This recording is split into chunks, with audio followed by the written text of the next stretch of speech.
یہ بات بھی ذہن نشین رکھیں کہ مومن کو بلا وجہ چھوٹی چھوٹی بات کے اوپر مومن کے لیے بد دعا نہیں کرنی چاہیے۔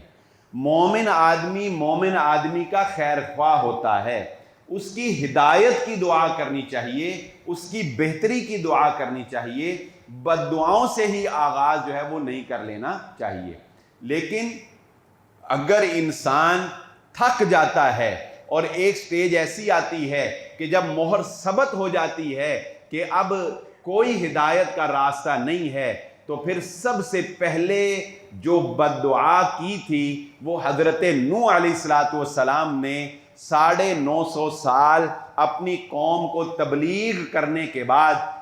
جب یہ بات ثبت ہو گئی کہ اب ان میں کوئی خیر کی امید، کوئی جھلک، کوئی کرن باقی نہیں ہے، پھر آپ نے کہا ربی لا تذر علی الارض من الکافرین دیارا، اے اللہ اب کافروں کا ایک گھر بھی زمین پہ باقی نہ چھوڑنا، ان کی اینٹ سے اینٹ بجا دے۔ تو پھر حضرت نوح علیہ السلام کی اس بددعا پر طوفان نوح جسے کہا جاتا ہے، پانی کا عذاب اس قوم کے اوپر مسلط کیا گیا اور اس قوم کو تباہ و برباد کر دیا گیا۔ یعنی وہ شخص جس نے حجت تمام کر